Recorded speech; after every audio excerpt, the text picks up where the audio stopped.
De retour en direct sur Public Sénat pour suivre les auditions des candidats à la présidence de la chaîne. Je vous le rappelle que 4 candidats seront auditionnés dans quelques minutes. Ghislain Achard, Luc Évrard, Valérie Lecable et Gilles Leclerc. Ce sont eux que la commission de sélection a choisi sur les 14 candidats ayant déposé un dossier. Une commission de sélection pluraliste présidée par Didier Guillaume, le vice-président socialiste du Sénat, est composée de 8 autres sénateurs représentant tous les groupes politiques du Sénat. Les UMP Jean-Claude Carle, Gérard Derriot et Alain Dufaux, la socialiste Marie-Noëlle Lienemann, le centriste Jean Boyer, la communiste Michel de Messine, Jean Dezessart pour le groupe écologiste et enfin François Fortassin qui représente le groupe RDSE. Ces 9 sénateurs sont membres de la délégation du bureau en charge de la communication et des relations avec la chaîne parlementaire. L'ordre de passage des candidats a été tiré au sort il y a quelques minutes par Jean Boyer, le doyen de cette commission. Un tirage au sort que vous pourrez suivre dans quelques secondes sur notre antenne. Et puis, le premier candidat tiré au sort sera auditionné dans la foulée pendant 35 minutes, selon un processus expliqué par le président de cette commission, Didier Guillaume. On l'écoute. Bien, mes chers collègues, mesdames et messieurs, les candidats au poste de président-directeur général de Public Sénat, bonjour. Bienvenue à vous 4. Le bureau du Sénat avait arrêté le 14 décembre dernier le principe du calendrier d'appel de candidature pour faire un processus de désignation, in fine par le président et le bureau du Sénat, pour un mandat de 3 ans à la présidence de Public Sénat. 14 dossiers ont été déposés. Notre commission ici, représentée par des membres du bureau en charge de la délégation à la communication, accompagnée du directeur de la communication, M. Baudry, de Kate Dunclet, qui est une collaboratrice à la direction de la communication.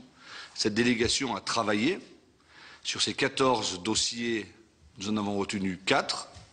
Félicitations à vous 4 pour l'audition de cet après-midi. La première sélection a été faite. Nous sommes donc cet après-midi dans cette audition.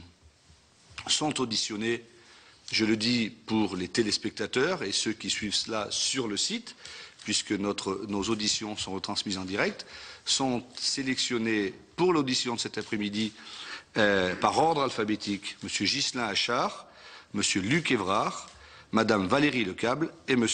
Gilles Leclerc.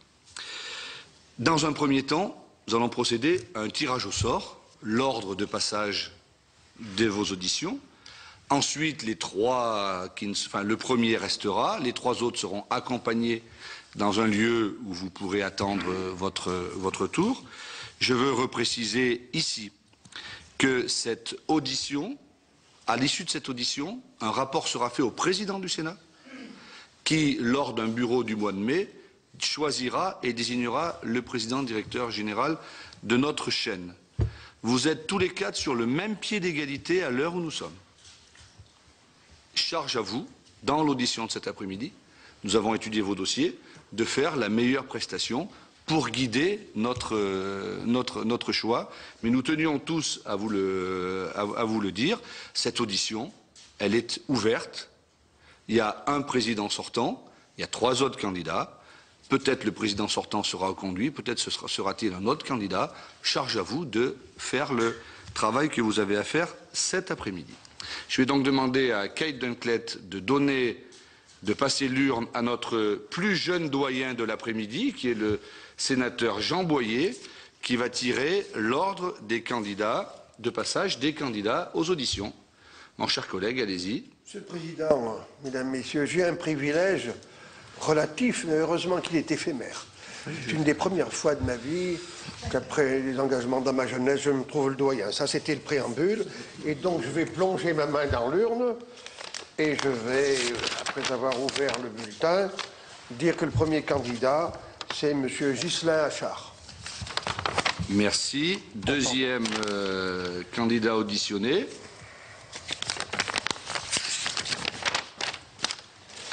Monsieur Luc Évrard. Monsieur Luc Évrard, merci. Troisième Troisième candidat ou candidate, Madame Valérie Lescables. Merci. C'est comme par les tirages de la Coupe du Monde, il faut quand même regarder quel est le dernier. Et oui. Et le 4e candidat, M. Gilles Leclerc. Voilà. Merci. Merci, mon cher collègue. Donc, dans l'ordre seront auditionnés M. Achard, M. Évrard, Mme Lecable et M. Leclerc. Donc, suite au tirage au sort, nous avons mis en place une règle qui sera la même pour tous et je veillerai au respect de la pendule. Vous en avez une en face de vous, nous en avons une en face de nous. Chaque candidat aura une introduction de 10 minutes pour présenter son projet, dire pourquoi il est candidat, se présenter s'il le souhaite. Ensuite, 20 minutes d'échange, de questions-réponses avec le jury et vous aurez les 5 dernières minutes pour vous, pour répondre à la question suivante. Pourquoi êtes-vous le ou la meilleure candidate, le meilleur candidat pour être choisi au poste de président directeur général du Public Sénat? Mais vous parlerez de ce que vous voudrez. Vous aurez le dernier mot, ces 5 dernières minutes, elles vous appartiennent. Voilà ce que je voulais dire en préambule. Donc M. Achard va rester avec nous. Les huissiers vont raccompagner Mme Lecable, M. Leclerc et M. Évrard. Et puis, au fur et à mesure de l'après-midi, nous viendrons vous chercher. Voilà. Merci à vous. À tout à l'heure. Donc, il va y avoir un petit moment, le temps que les choses soient calées.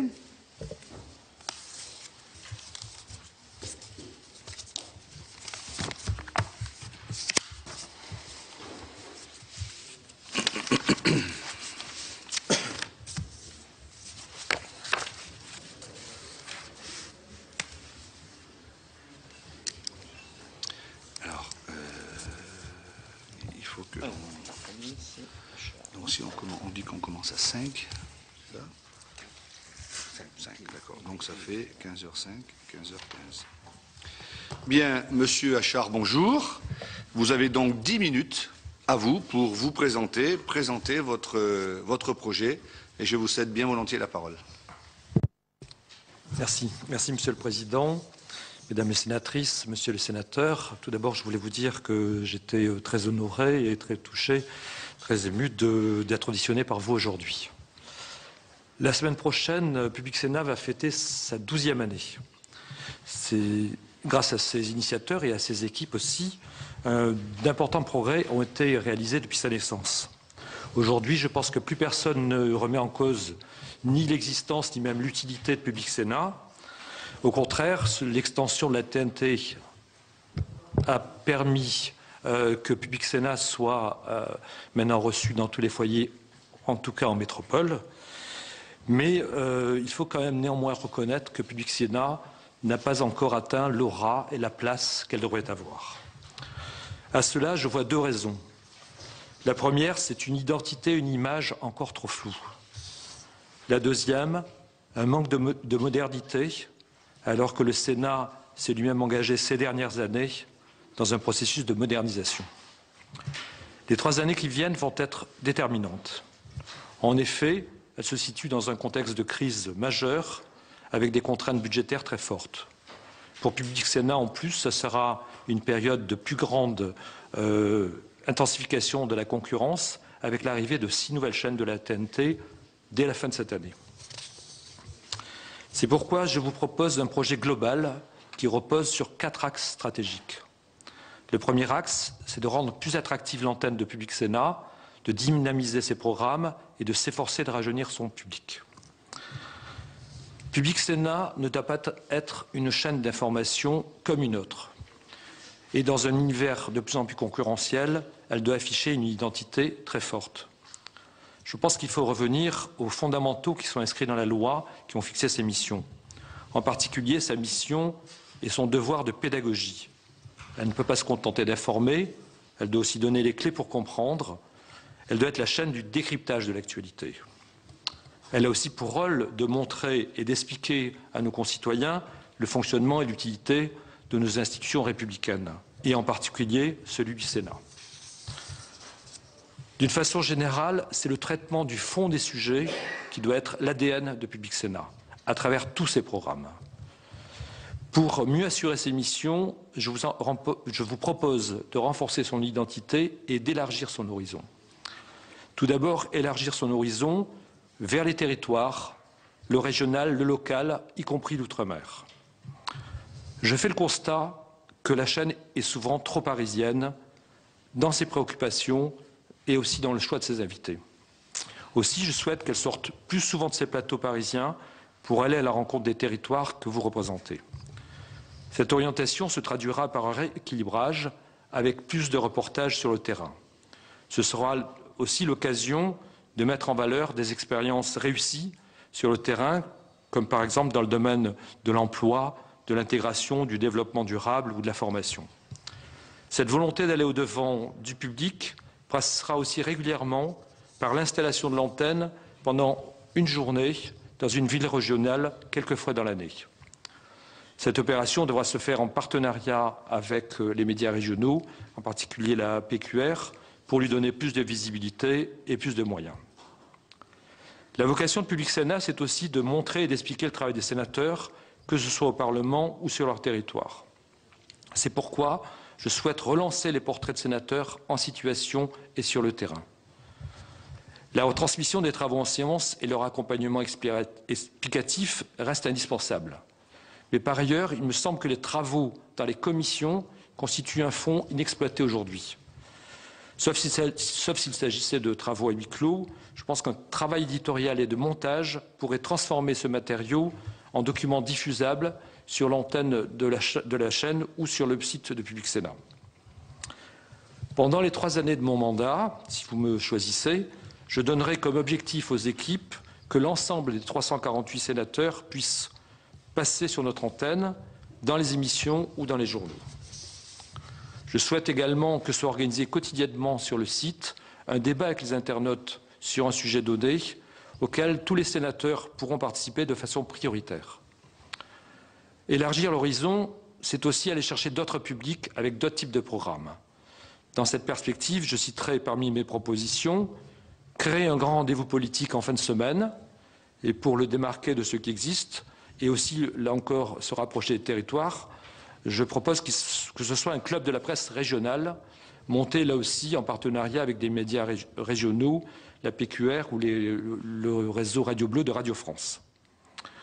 Je souhaite aussi créer un programme court qui résumera de façon dynamique le meilleur de l'actualité du Sénat chaque jour.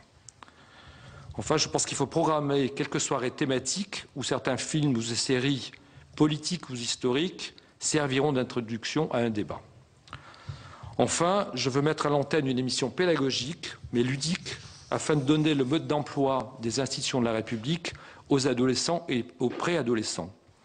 J'ai déjà obtenu l'accord du CNDP, le Centre national de documentation pédagogique, pour coproduire ensemble ce programme. Enfin, je souhaite redonner sa place au documentaire de création, en particulier en anticipant les travaux parlementaires et les commémorations pour choisir les sujets. Mon deuxième axe est de faire de Public Sénat un média numérique multisupport. Public Sénat doit tout faire pour attirer le public des 20-45 ans. Pour cela, il faut que ce public retrouve un univers proche de celui d'Internet où il peut réagir, poser des questions, donner son avis.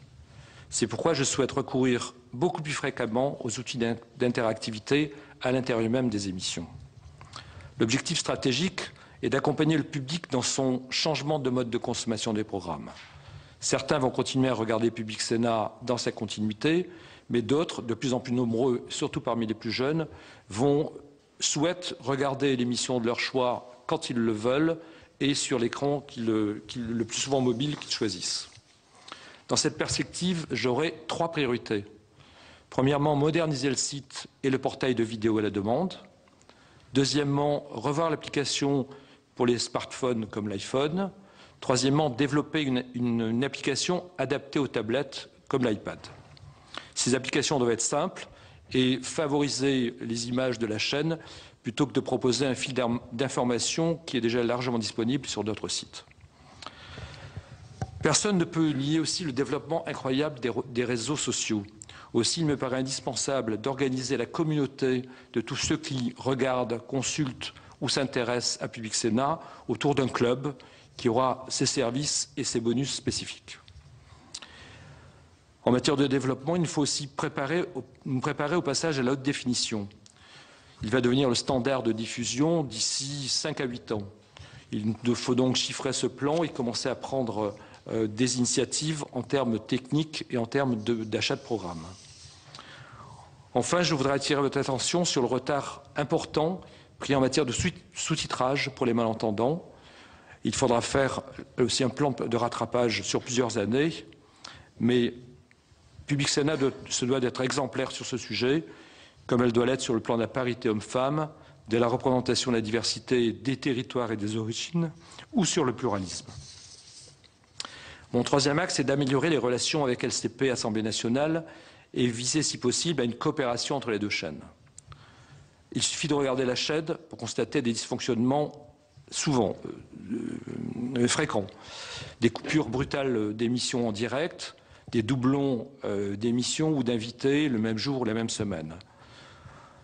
Aujourd'hui, cette simple coexistence et cette situation pénalise le téléspectateur, le fonctionnement des deux antennes et au final l'image des deux chambres.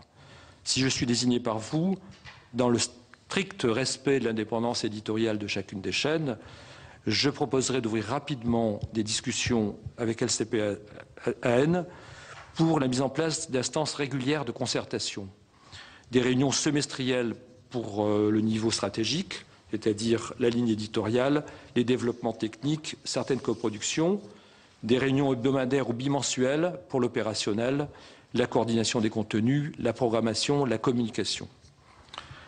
L'étude de la mutualisation des moyens de production et de post-production devrait aussi être un terrain de coopération dans l'intérêt des deux chaînes. De la même manière, les développements numériques pourraient être menés de façon conjointe afin de partager les coûts. Enfin, mon quatrième axe, c'est de mobiliser et d'optimiser tous les moyens humains, techniques et financiers pour les mettre au service de l'antenne et des programmes. Mes priorités seront de conclure, s'il vous plaît. Donc, mes priorités sont rechercher des ressources nouvelles grâce à des partenariats et des parrainages, rechercher des économies grâce à la mutualisation des moyens et aussi grâce au recours systématique à la procédure d'appel d'offres pour tous les prestataires extérieurs. Je suis partisan de mode de gouvernance responsable et transparent. C'est pour ça que l'élaboration du contrat d'objectifs et de moyens sera un moment important parce que vous devez être associé à la mise en place de la stratégie bien en amont. Et pour marquer cette volonté de transparence, je m'engage à rendre compte devant vous et à rendre public chaque année un rapport d'activité de la chaîne et dans le même esprit aussi le suivi du pluralisme à l'antenne. En résumé, moderniser l'antenne, ouvrir l'horizon, élargir le public, en particulier en allant vers les jeunes, utiliser les outils numériques pour être présent là où le débat citoyen se passe maintenant, optimiser les moyens. Ce sont donc tous ces chantiers que je propose et je pense être préparé et prêt à mener ces chantiers et c'est sur cet aspect que je reviendrai en conclusion. Merci, Monsieur Achard, pour cette présentation. Donc, nous allons passer maintenant aux échanges. Chacun de nos collègues vont vous interroger sur l'aspect général de votre candidature. Et c'est tout d'abord notre questeur, Monsieur Gérard Deriot, qui va vous poser les premières séries de questions. Merci, Président. Monsieur, nous avons bien entendu votre présentation. Mais malgré tout, nous aimerions savoir exactement pour vous ce qu'est réellement une chaîne parlementaire.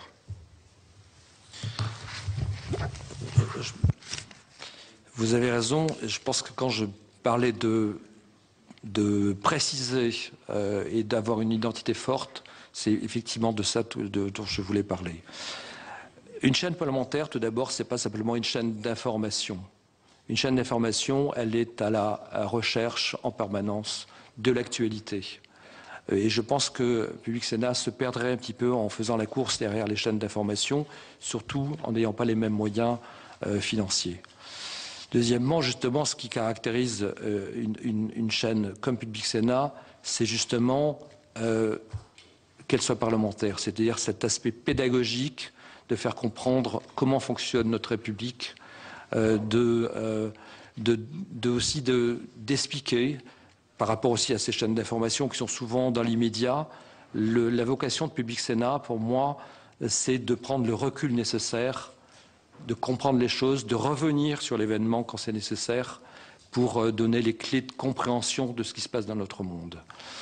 Et être une chaîne parlementaire aussi, et en particulier quand on est celle du Sénat, c'est ce que je disais, c'est de faire comprendre à un moment où il y a peut-être un éloignement du citoyen vis-à-vis de la vie politique, de lui faire comprendre quelle est l'utilité du Sénat, quel est le travail que font les sénateurs, que ce soit ici au Sénat même, en séance, mais aussi dans les commissions, mais aussi quand ils font un voyage d'études à l'étranger, quand ils font des enquêtes et quand ils sont sur leur territoire à travailler avec les collectivités locales. Pour moi, c'est un point essentiel qui doit différencier justement Public Sénat des autres chaînes. Merci. Et justement, alors, quelle place réellement, vous en avez parlé un petit peu tout à l'heure aussi, vous souhaitez réellement donner à la dimension territoriale sur l'antenne de Public Sénat et aussi par quels moyens? Alors, la chaîne du Sénat, justement, c'est donc, puisque le Sénat, c'est la représentation des territoires, ce reflet. C'est pour cette raison que je trouve qu'aujourd'hui, dans ces plateaux ici, et je pense qu'il faut qu'elle sorte, qu'elle aille à la fois montrer le travail, bien sûr, des sénateurs, mais montrer aussi la diversité de nos territoires, montrer, je pense qu'il faut qu'elle ait aussi un aspect positif, c'est-à-dire qu'il y a des initiatives qui fonctionnent bien, à l'initiative des communes, des regroupements de communes, des départements et des régions, et donc de montrer que ces initiatives fonctionnent, c'est aussi sa vocation. Et donc, c'est pour ça aussi que je propose que des portraits de sénateurs en situation soient faits. D'une certaine façon, c'est pas une tranche de vie. C'est quoi la vie d'un sénateur aujourd'hui? C'est quoi son travail? Et je pense que c'est ce qu'il faut qu'on montre à nos concitoyens. Merci, monsieur. Deuxième série de questions. Madame de Messine va vous interroger. Merci, monsieur le Président. Pour creuser un peu davantage sur le sujet qui vient d'être abordé, comment comptez-vous affirmer l'identité éditoriale de Public Sénat, d'abord à l'égard d'une part de sa consoeur, LCP Assemblée nationale, mais aussi à l'égard des chaînes d'infos nationales comme BFM ou iTélévision, iTélé? Je pense que la première façon déjà de se démarquer des chaînes d'information, même s'il faut que, bien sûr, Public Sénat reste en liaison avec l'actualité, il faut trouver le bon équilibre entre cette présentation de ce qui se passe chaque jour et quelle est l'actualité, mais aussi avoir ce recul nécessaire pour aller au fond des choses, c'est-à-dire traiter le fond des sujets. Ça doit être vraiment son image de marque à Public Sénat, c'est ça. C'est d'apporter les éléments complémentaires d'explication des événements. C'est-à-dire donc faire parler bien sûr des experts, et les sénateurs sont des experts sur les sujets qu'ils traitent, et donc c'est aussi prendre le temps nécessaire. Je pense que quand Public Sénat va sur les directs, comme elle le fait, et elle doit continuer à le faire sur les directs d'événements importants, elle prend le temps, mais c'est un temps aussi d'explication. Alors qu'une chaîne d'information, souvent, on l'a pu constater, il y a quand même un petit peu de remplissage parce qu'elle est dans le direct, il faut garder l'antenne. Et je pense que Public Sénat a autre chose à faire, c'est-à-dire qu'il faut garder ce temps, mais pour l'utiliser pour l'explication et donner les clés pour la compréhension des sujets. Comment alors assurer une meilleure coordination avec LCP Assemblée nationale dans le but d'éviter les doublons éditoriaux sans aller jusqu'à la fusion? Je pense que moi, si vous me retenez, je viendrai pour présider Public Sénat. Donc je défendrai Public Sénat, bien entendu. Travailler mieux, c'est-à-dire déjà se parler. Moi, j'ai l'impression qu'aujourd'hui, il y a assez peu de concertation. C'est pour ça que je proposerai des réunions régulières de concertation.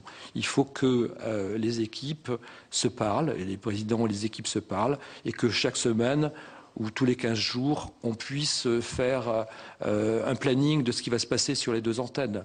J'ai un peu cette expérience, puisque quand j'étais à France Télévisions, j'avais assuré la coordination de France 2, de France 3, de France 5, puis ensuite de France 4, et pour éviter d'avoir les mêmes invités dans les émissions, d'avoir le même type de sujet qui est traité. Donc c'est un travail de concertation, d'explication qui est à faire. Et le deuxième concertation, c'est, je pense que sur les moyens, parce qu'on est tous, je pense, dans des situations de contraintes budgétaires fortes. Il faut donc faire des économies, et ces économies peuvent venir à la fois d'une mutualisation de moyens techniques, qui n'ont pas de conséquences sur l'éditorial lui-même, et aussi les développements techniques. Moi, je trouve que quand on fait un développement pour les tablettes, on peut très bien le faire ensemble. Après, le contenu éditorial, chacun le fait, mais il n'y a pas de raison de payer deux deux prestataires pour le faire. Merci. Oui. Dernière question. Oui. Oui, je pense qu'il est en partie déjà répondu. Est-ce que vous avez d'autres propositions de mutualisation des coûts avec LCP? Là, vous venez de parler dans le domaine technique. Est-ce que vous avez d'autres propositions? Il peut y avoir, bien sûr, je pense qu'on peut avoir des coproductions quand elles sont de nature importante. Je crois qu'il y a déjà une coproduction qui se fait pour le Parlement, le suivi de l'hebdo du Parlement. Il peut y avoir aussi, moi, je pense que les chaînes auraient aussi intérêt à avoir un rayonnement international un peu plus fort. Et peut-être sur ces sujets-là, une coopération peut-être est possible pour, là aussi, mutualiser les coûts.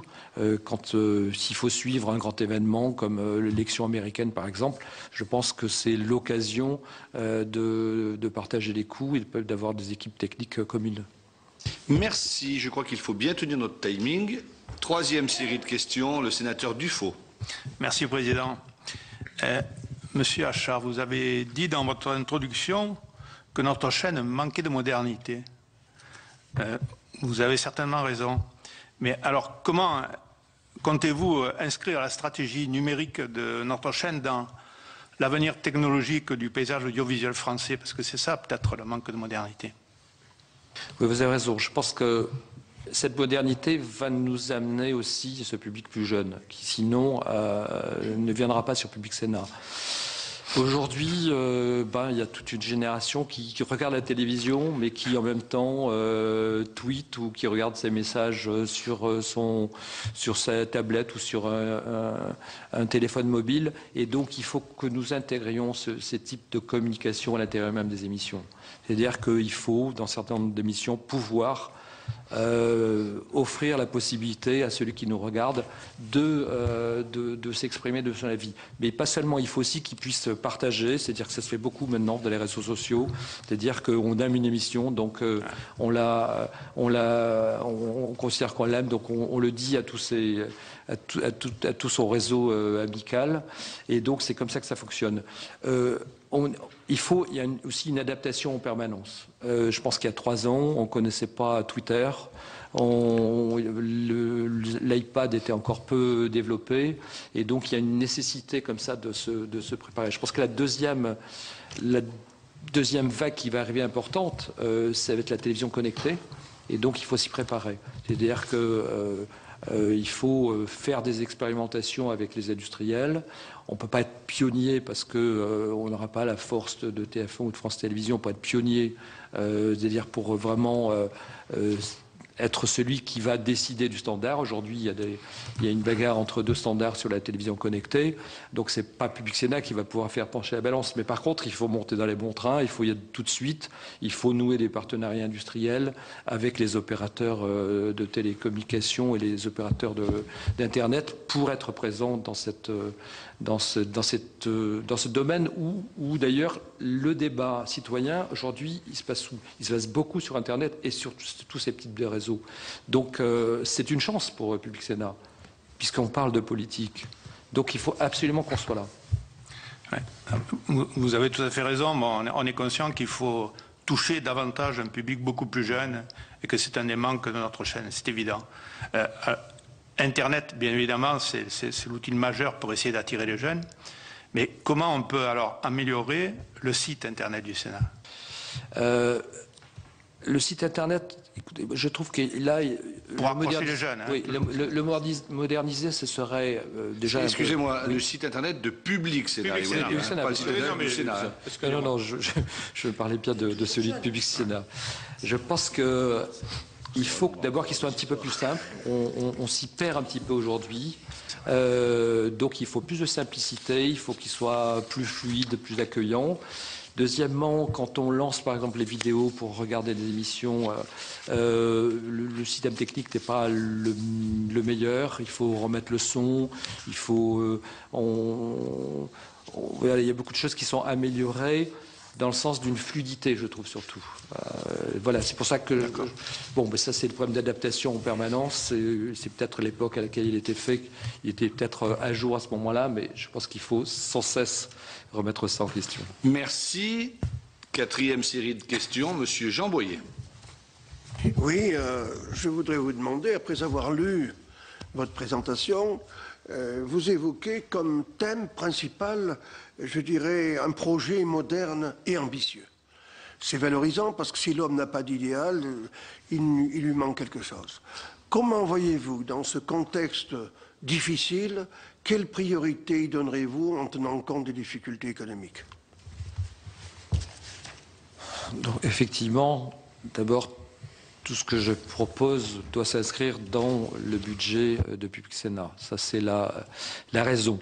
Mais en même temps, il faut faire rêver. C'est-à-dire qu'il faut utiliser au mieux ce budget pour moderniser ce qui peut être modernisé, pour peut-être aussi rajeunir cette antenne avec aussi peut-être des figures nouvelles, faire parler aussi d'autres gens. Je pense qu'au niveau politique, surtout quand on regarde quand même les chaînes nationales, ce sont un peu quand même toujours les mêmes politiques qui s'expriment parce qu'il n'y a que quelques éditions. Je pense que Public Sénat, c'est aussi le lieu où on peut faire s'exprimer beaucoup plus de responsables politiques.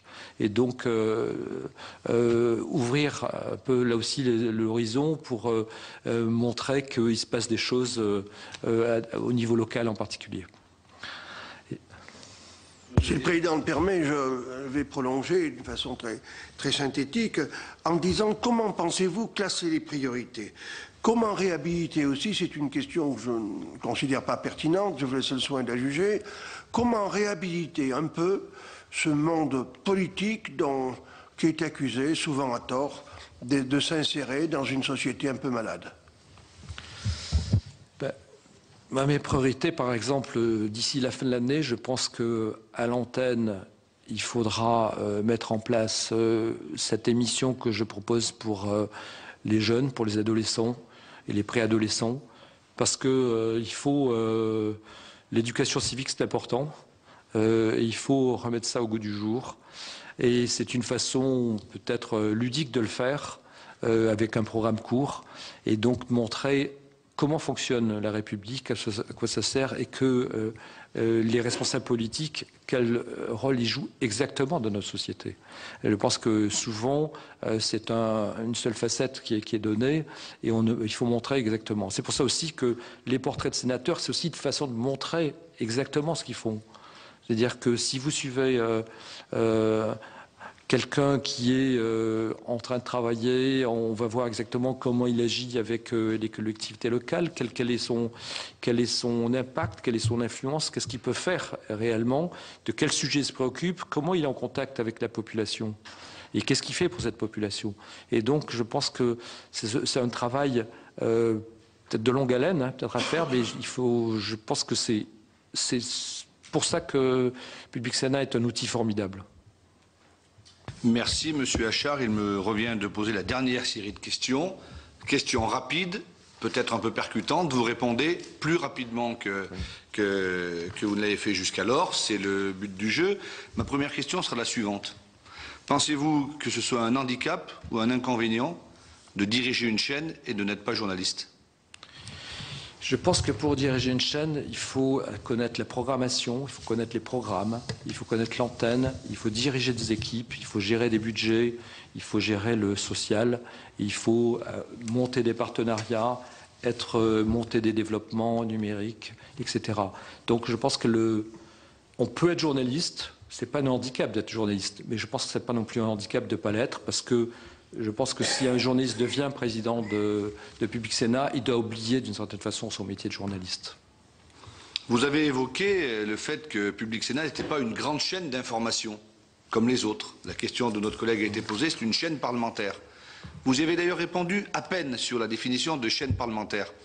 Mais vous dites parallèlement, je veux mettre un grand rendez-vous hebdomadaire politique dans nos émissions. Est-ce que ce ne sera pas un rendez-vous politique au rabais? Est-ce que ce n'est pas pour imiter ce que font les plus grandes chaînes de télévision d'information en continu?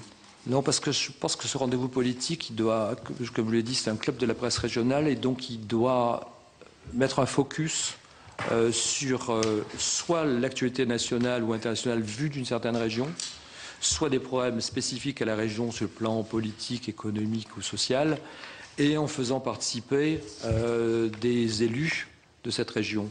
Donc d'abord, on reste là aussi dans l'identité de Public Sénat, avec cette volonté de parler de la pluralité des territoires.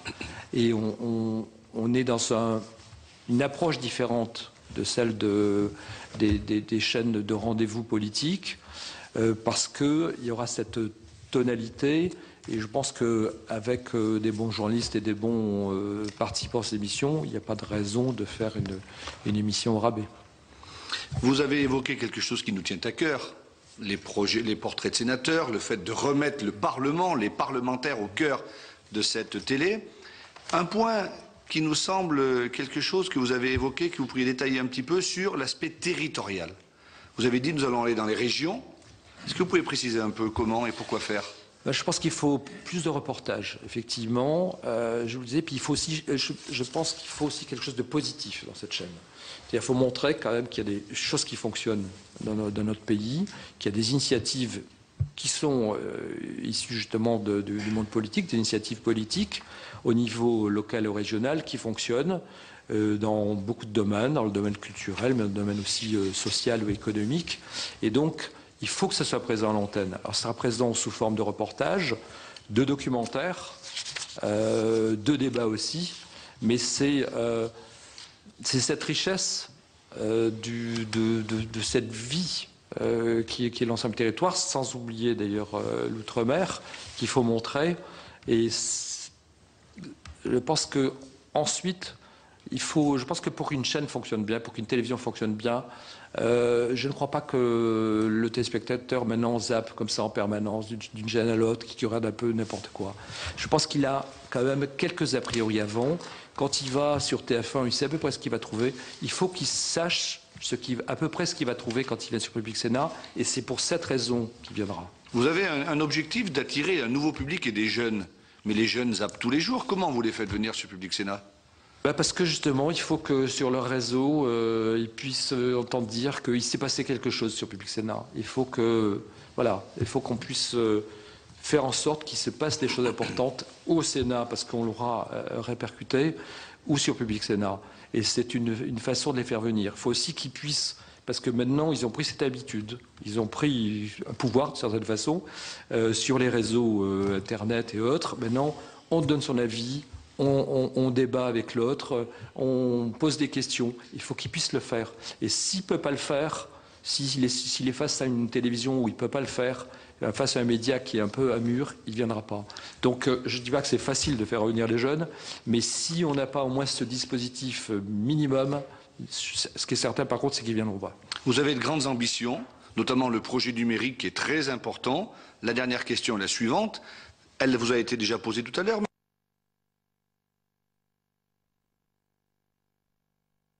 Notamment sur le numérique, mais dans un budget contraint, il faudra faire des priorités. Mes priorités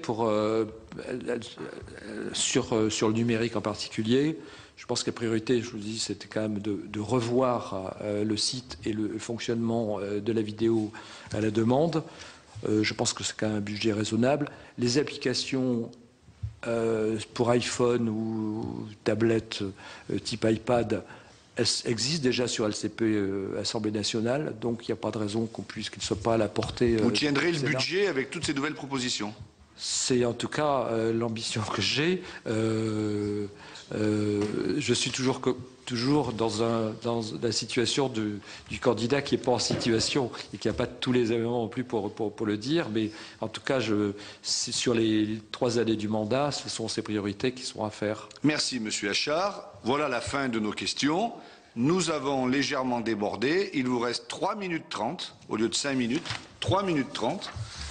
Et la question que nous vous posons collectivement, dites-nous pourquoi vous êtes le meilleur candidat au poste pour lequel vous postulez et pourquoi nous devons vous recruter. Bien, donc je vais aller plus vite effectivement ce que j'avais prévu. Donc je voulais vous dire aussi comment je voyais mon rôle de président. Mais bon, je crois que je l'ai indiqué aussi dans mon dossier. J'ai toujours travaillé dans le secteur des médias, dans le public, le plus longtemps, mais aussi dans le privé où j'ai beaucoup appris. Je suis parti de la gestion pour aller progressivement vers le développement et les programmes.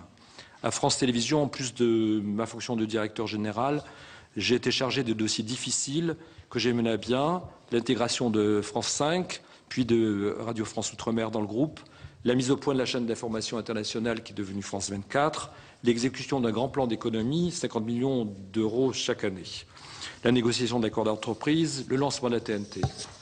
Je vous l'ai dit, que mon ambition c'était aussi d'aller vers un public plus jeune. Je pense avoir cette sensibilité et cette expérience. J'ai été le premier président de France 4 et j'étais en 2009 l'un des fondateurs de MCE, ma chaîne étudiante, qui a lancé la première émission politique destinée aux jeunes. Depuis 6 ans, mon métier de consultant m'a permis de continuer à développer mon expertise en télévision et en matière de technologie numérique, et mon activité de producteur m'a permis de rester au cœur des programmes.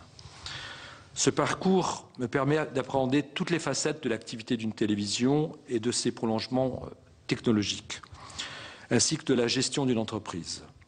Je pense ainsi avoir eu la meilleure préparation à la fonction pour laquelle je suis candidat aujourd'hui devant vous. Mon ambition est de faire de Public Sénat la chaîne civique et citoyenne, la chaîne du décryptage politique, la chaîne des territoires du débat, un média présent, innovant sur tous les supports numériques, une marque forte, connue et reconnue.